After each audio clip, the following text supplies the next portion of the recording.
I looked in the dictionary and I modified it just a little bit. The dictionary says it's an extraordinary event caused by divine intervention. That can be misunderstood, because what do you mean by divine intervention? The word miracle is an overused word, and we have it in our everyday society. Miracle Whip, a Miracle Mile, Miracle Network, and it's just an overused word, and most of those things have nothing to do with divine intervention. The Bible, we find out that there were various miracles under satanic power. Remember the story in Exodus 7 and 8 with Moses, and when he performed his miracles before Pharaoh, the magicians were able to duplicate most of his missions, his miracles there. Matthew 7:22 says that unsaved Christians will claim to have performed miracles in the name of Christ. Well, we know that we know something about the snake handlers of Kentucky by their misapplication of Mark 16. We know about the Benny Hinn type ministries in Florida, and so we know that there are people who, parenthetically, I think Matthew 7 is one of the most frightening chapters in the Bible, because it starts off with, we have to enter by the narrow way. We have to come to Jesus on his terms. We better know the plan of salvation. We better know exactly what it takes to be saved, because it's not optional. And so we better be right on the plan of salvation. And then verse 22 tells about those who on that judgment day will say, Lord, we did all these things in your name. We performed miracles in your name. But these were not the miracles that honor God. And he said, I never knew you. In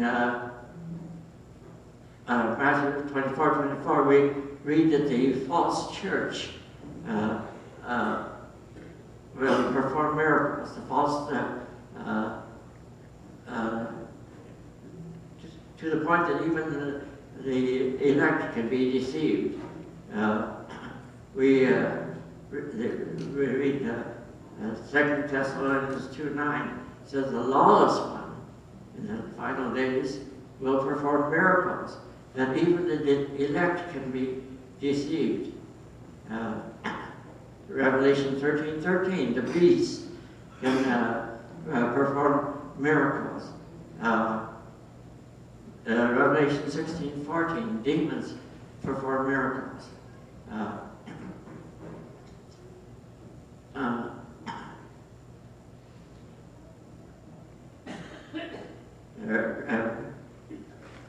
There are certain religious groups, or a certain religious group, who says that they prescribe miracles.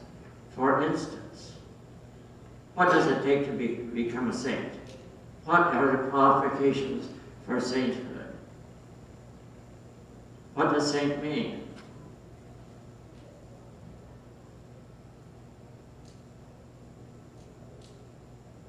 A saint is a person who is called apart. A saint is a person who has come to Jesus Christ on his own terms, on Christ's own terms.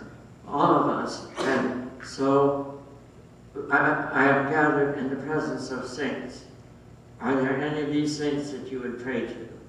Anybody in the pew with you that you would pray to? And this group that I'm talking about says that in order to become a saint, you have to pray to a deceased person who wears the title of blessed. And if that individual answers your prayers and does a prescribed number of miracles, then you will, then he is called a saint. And right now they're trying to decide whether one of the popes is a saint. And the Bible does not tell us to pray to anybody but God through Jesus Christ. I'm a little bit uneasy, and I don't know about you, but I feel uneasy when I hear people pray to the Holy Spirit. I'm most comfortable when I'm praying to the Father in the name of Jesus, because no man cometh unto the Father except by me, and that's where my comfort level lies in is our fulfilled promises, miracles. He says, "Lo, I am with you to the end of the world." And if His presence is with us to the uttermost parts of the world, is that a miracle? He promised He would be there. He said, "My God shall supply all your need." And if you find all of your needs supplied even without asking men for them, is that a miracle? The Bible says He is able to do above and beyond all that we ask or think. So when He does above and beyond all that we ask or think, is that a miracle? I think that the important thing is to be comfortably on the Word. And so that's the only safe ground. So some of the things that have been described as miracles and brought into the book, I don't think they are necessarily miracles, but you are the judge and the jury. When you read the book, you are to decide whether a miracle has occurred, whether it is a miracle or not.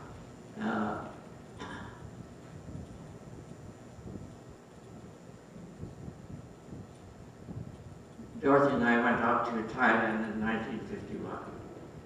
We were told by the president of our Bible college, before we went out, to prepare a attractive brochure and tell what our monthly needs were. So we printed up a brochure, and we told what we expected to be. And by the time we had paid for the printing and the mailing, we came up $15 short of our expected financial goals. And then we remembered that we had promised the Lord that we would never ask people for money to do His work, that we would never get involved with fundraising. Now, is fundraising wrong? No, it's not. Most of the mission works that we support have fundraising programs. Most of my gift money goes to fundraisers. There's only one missionary that I know who does not raise funds, and he's been in Japan for 30 years, and without any financial appeals or fundraising. So we decided that we would not raise funds. Now that doesn't mean that people can't place support without our asking. A church in Indiana pledged $100 a month. A church in Illinois pledged $70 a month. So with $170 of pledged support, we went out to Thailand. But we didn't have to worry about fundraising after that. We got to as soon as we could pay our fare on a cargo ship. We got on a cargo ship in New York City. You remember that old song that says, "I'd love to get you in a slow boat to China." Well, I got my bride in a slow boat to Thailand, because from New York City to Bangkok, it was 49 days. And by the end of our honeymoon, I knew her very well. We knew each other quite well. And so we arrived in Bangkok with $15 in our pocket, and we knew just one person in the country. But we've never missed a meal since.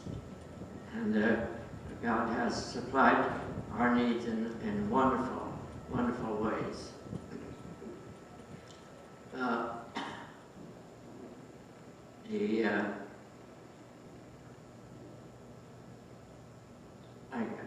I could give you a lot of testimonies along that line, but anyway, the money did come in time, and we never missed a meal in all of those years there, which is a little bit better than what happened when my parents were in Tibet. We were in the middle of a famine in Tibet at one time, and we went 3 months with no food from the outside. There was severe warfare between the Tibetans and the Chinese, and all outside sources of food were cut off, and what was left was parched barley flour with yak butter tea, and we had that for all the meals. I think we were down to two meals a day with parched barley flour and butter tea. And my mother, at our morning prayers, my mother said, "Lord, send something for the children today besides the zamba and butter tea." And late that morning, a man came over from the governor's office. We lived in the governor's barracks in Garland Bare, and he came, and with one hand he was holding his nose, and with the other hand he was holding out a can of sardines.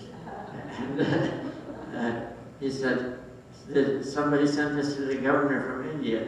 He opened it, and he can't stand the smell of it. And so he wondered whether you would want it.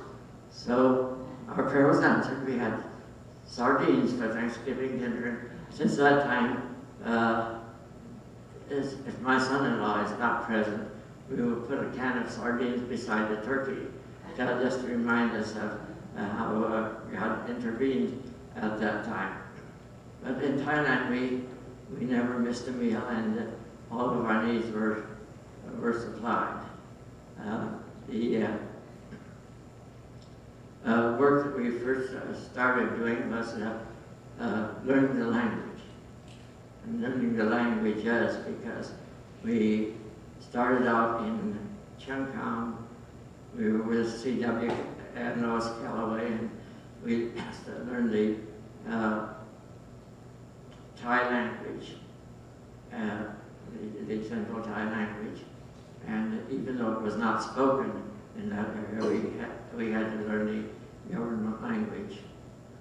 And Thai is such a complicated language that people should not be in a hurry to preach their first sermon. I know that one missionary in Thailand was a brilliant genius, and he preached his first sermon after he'd been out there only 6 months. Well, Thai is a tonal language, and if you have the wrong tone, you have the wrong word. And so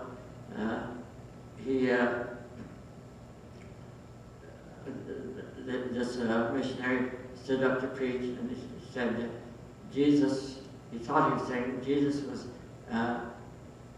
hung on a cross. The word for cross in Thai is gangkeng. What the missionary said is gangkeng, which sounds very similar to him, but not to the Thai people. And the word gangkeng means trousers. And so he was telling the people, they hung Jesus up in his trousers. And when he was trying to say, they hung him up in the cross. Short tones and long tones are very important. If you, we use tone of voice to express emotion, the Thai can't do that, because tone of voice changes the meaning of the word. For instance, the word for love in Thai is ra. You better get it right. Because if you make the vowel a little bit long, instead of saying rock, if you say ra, you're not saying love, you're saying lust. And that's where I got into trouble, because my first sermon there, my language teacher was sitting on the front row, and I was noticing that he had a very grim expression on his face when I was preaching, so I knew I was saying something wrong. And then a lady in the church finally couldn't stand it anymore. She got up and ran out the church door and down the steps, and I heard her laughing outside. And so I went to her. And so what I was trying to say was that the outstanding characteristic of Christians is their love for one another. And what I was saying is the outstanding characteristic of Christians is their lust for one another. So it was a very painstaking. Well, we moved to, after learning the initial Thai language, we moved to Nan province, to the Bua area, and there were 8 languages. And our proposed mission was to, using Hebrew and Greek, to learn the languages of these people well enough to translate the Bible into their languages. But before we could give them the Bible, we had to teach them to make primers and teach them to read and write their own languages. And so it was a very slow, painstaking process. I told the churches that were supporting us, if you expect to judge us on the number of conversions, you're backing the wrong missionaries, because we're laying a foundation work and we might not see any conversions. But when the people can read and write their own language, and when they have the Bible in their own language, then we expect people to be one to the Lord, but we might not live to see that happen. So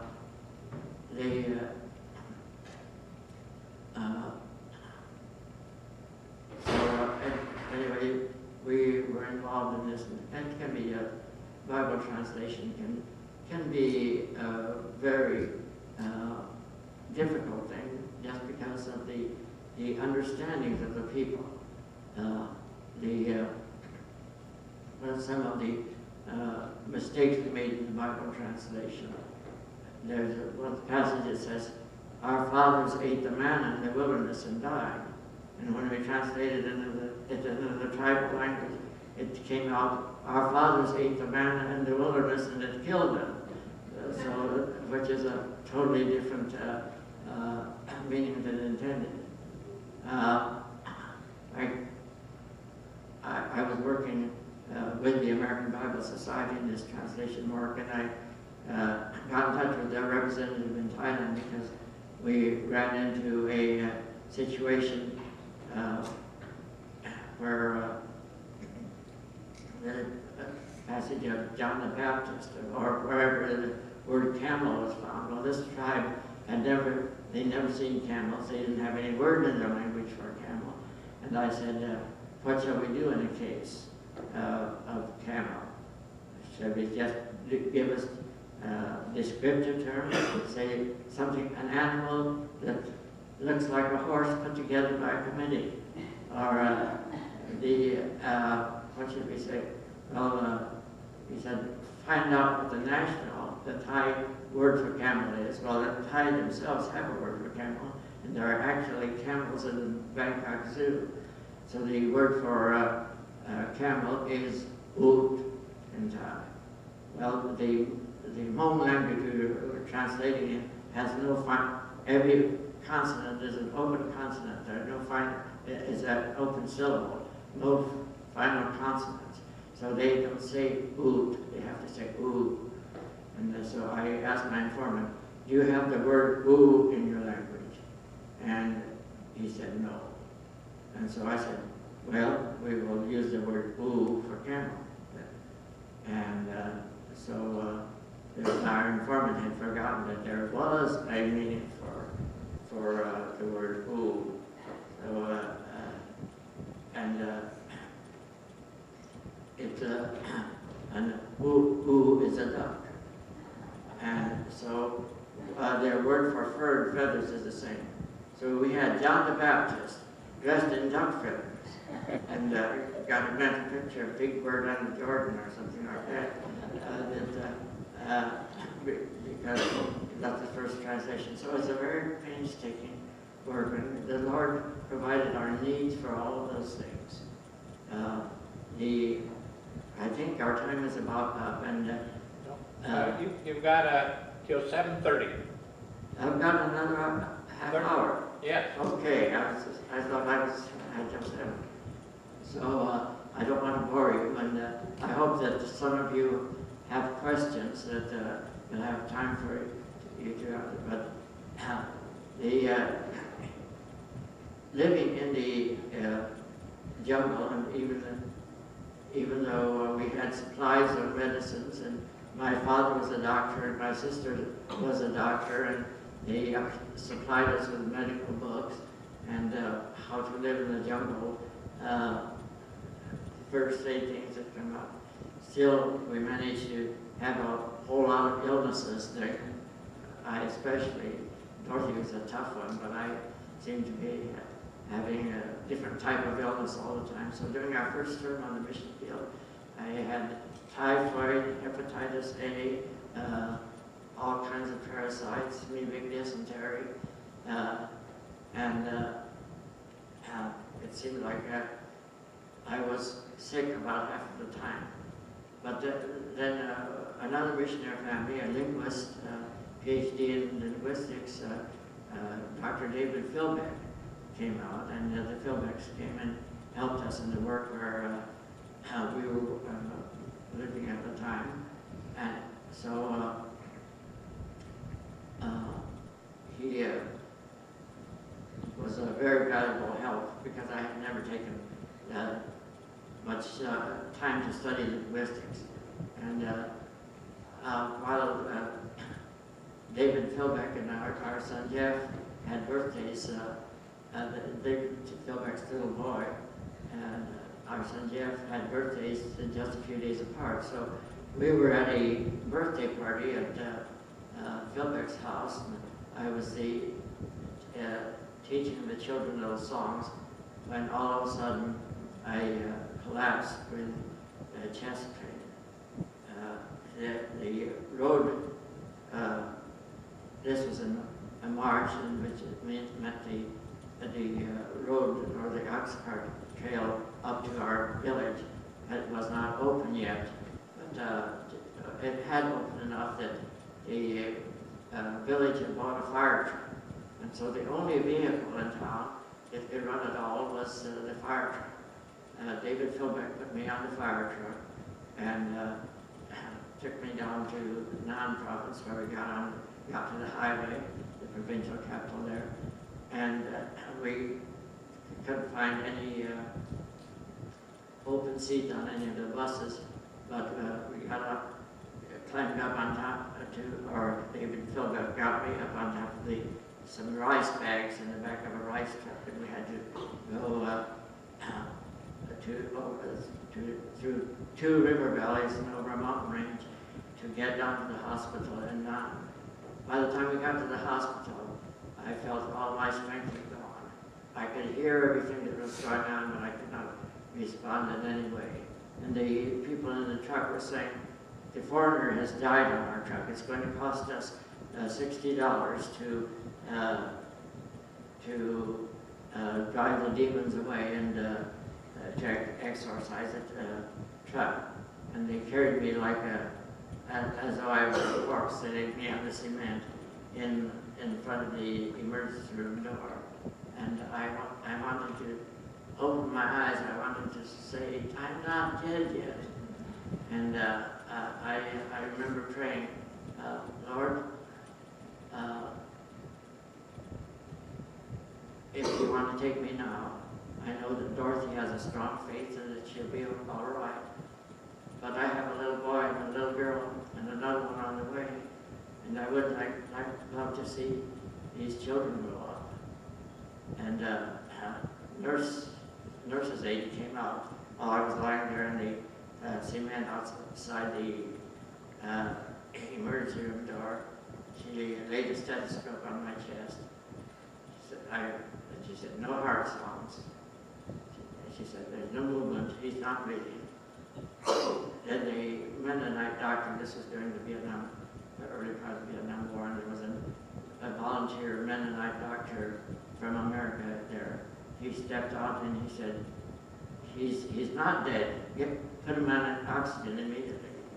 They flew me up to Chiang Mai, and where there was a cardiology care. The diagnosis was a viral infection of the heart, viral myocarditis. And the only cure for that is a heart transplant. And there were no heart transplants in those days. And so after a week in the hospital, the cardiologist came in and said, your heart is so badly damaged that you have only a 5-year life expectancy. And he said, you will never walk the trails again. You will never climb the mountains again. And so I thought, well, what should I do? I can't walk the trail, I can't climb the mountains for 10 years because there were 100,000 people in our little valley there and no medical facilities, no doctors at all. And for 10 years we had prayed that the Lord would send us a doctor. And as I continued this prayer, I didn't hear a voice from heaven, any audible voice, but it seemed like there was an answer there. You have to be the answer to your own prayers. Crazy idea to go to medical school when you've just had a major heart incident. So anyway, I kept up with the prayers, and finally 2 doctors came and visited us. Came out separate times. Well, we had been besieged by patients because people would come in and it interrupted a lot of our time, our Bible translation time, our teaching time, our family time. It was the sick people who would line up on our veranda and need to be seen. And so I made notes on these patients on little cards like this, and these doctors, Dr. McDaniel and Dr. Steiner, came and visited us at different times, and I went through the files and told them about some very difficult case. And I remember Dr. McDaniel saying the most important characteristic of a good doctor is the ability to make a good diagnosis. If you don't get the right diagnosis, you can't get the right, or a wrong diagnosis means wrong treatment. Right diagnosis means right treatment, and you've got to have the diagnosis right. And he said, I think you have a gift for diagnosis. The University of Illinois is opening up a medical school in Chiang Mai. There will be American professors, international professors coming in, and some Thai professors. Your lectures will be in Thai and English. You will be licensed in both the United States and in Thailand when you finish the medical school here. And you will be with the diseases and the languages of the people you will be serving. So that seemed like just a perfect situation to get into. So I went to one of the people who visited us up there was one of the cabinet members, a very high person in the Thai government, and he was an amateur anthropologist, and I made arrangements for him to visit a very remote tribe that had never been visited before. And so he told me well, I think you should go to medical school and become a doctor. And he said, I will write you a letter of recommendation to the dean of the medical college. And I went, I had talked with our provincial health officer down in the provincial capital, and I told him the situation there, that we needed a doctor up in our area. We needed one urgently because of the medical need, and it was interfering with the work that I had been sent out to do. And he said, well, you'll have to go to medical school. All of these things were pointing. So finally, I made the appointment. I took this letter of recommendation, and I made the appointment to see the dean of the medical college, Dr. Martin. And in the morning of the interview, I decided I would not take the letter of recommendation. I said, Lord, I really don't want to do this. And if I get accepted to medical school, I want it to be your will and your doing, and not because somebody wrote a letter of recommendation. So I left that letter of recommendation aside, and I walked into the dean's office. He was very courteous. Then he started asking me questions. He said, how old are you? And I said, I'm 33 years old. And he said, we don't accept students over age 25. And so you're too old to be accepted in a medical college. He said, are you married? And I said, yes, married and 3 children. And he said, you know that Tiger universities and colleges do not accept married students. You can have either a spouse or a degree, but you can't have both. And so I said, well, I'm keeping my wife and kids.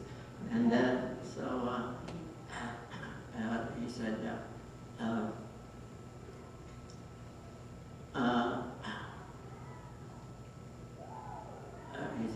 are you a Thai citizen? And I said, no, I have a permanent visa in Thailand as long as I don't go out of the country more than 11 months. As long as I here most of the time, I've got a permanent visa, but I'm not a citizen. And he said, well, our constitution here says that the University of Illinois, in cooperation with the Thai government, has founded the Chiang Mai Medical School, Chiang Mai University Medical School, to train Thai citizens to be doctors to their own people. And it doesn't have any provision for admitting somebody who is not a Thai citizen. Well, I wasn't about to give up my U.S. citizenship at that point. And he said, and what's your background in math and sciences? I said, high school. I said, I have a degree in biblical studies from a Bible college. And I had 1 semester of biology when I was in Bible college. He said, that's no good. So you can see there are 4 reasons that I can't admit you in a medical school. You're too old, you're married, you're not a Thai citizen, and you don't have the background to be a doctor. And I said, breathed a sigh of relief, and I said, well, I can go back to some sort of work with the tribes, even if I can't walk the trail. So I got up to leave, and I said, well, thank you for your time, Dr. Martin.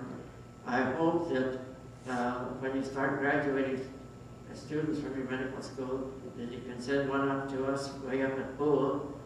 And he said, wait a minute. He said, the area where you live is known as the Siberia of Thailand. And I don't think any doctor would voluntarily go up there to work. I'll make a deal with you. If you can go find an accredited college or university in the United States get all of your pre-medical sciences, math and sciences with no grades below C, and be back here within a year, within your 11 months, I will break all the rules and admit you as a student here.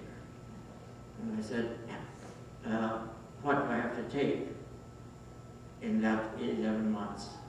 And he said, advanced algebra, trigonometry, general chemistry, organic chemistry, quantitative analysis, comparative anatomy, embryology. And I said, in 1 year? And he said, that's a deal. And so I started sending letters of application to several colleges and universities in the States, and they sent back polite answers, but you can sum it up in 3 words. Are you crazy?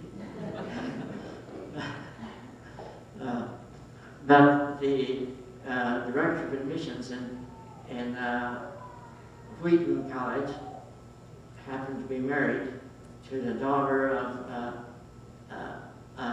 Thai missionaries, missionaries to Thailand. He said, I know something about the situation in Thailand, and I know that it is a very difficult situation, but it's almost an impossibility to cover all the courses that you are supposed to take in a year. He said, if in June, he wrote, in June, if you can, we have a 4-week course in general chemistry, and if you can make a grade of B in that course, we will admit you to the other courses in the fall semester. And he said, this course, it's instruction all morning, a lab all afternoon. There will